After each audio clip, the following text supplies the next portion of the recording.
ইরানে ঢুকে ইউরেনিয়াম ছিনিয়ে নিতে চান নেতানিয়াহু। তিনি বলেন, ইরানের ইউরেনিয়াম দখল করতে দেশটির ভিতরে যেতে হবে।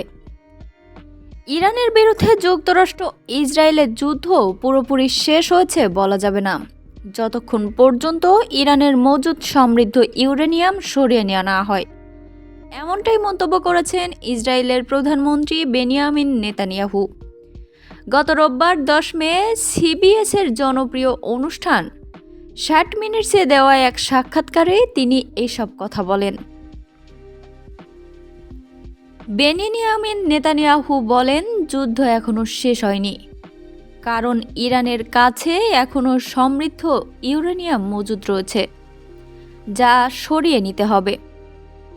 পাশাপাশি যেসব স্থানে ইউরেনিয়াম সমৃদ্ধকরণ কার্যক্রম চলছে সেগুলো ভেঙে ফেলতে হবে। ইউরেনিয়াম কিভাবে সরানো হবে এমন প্রশ্নের জবাবে নেতানিয়াহু বলেন, ইউরেনিয়াম নিতে হলে ইরানের ভেতরে যেতে হবে এবং সেখান থেকে তা নিয়ে আসতে হবে।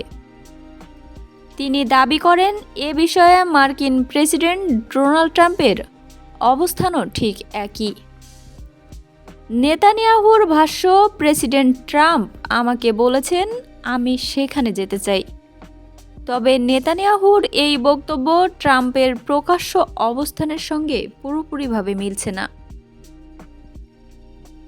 প্রেসিডেন্ট ট্রাম্প বর্তমানে দেশের ভেতরে ইরান যুদ্ধ শেষ করার জন্য বাড়তি চাপের মুখে রয়েছেন। তিনি বরাবরই বলে আসছেন, ইরানের পারমাণবিক কর্মসূচি অনেকটাই নিয়ন্ত্রণে আনা হয়েছে।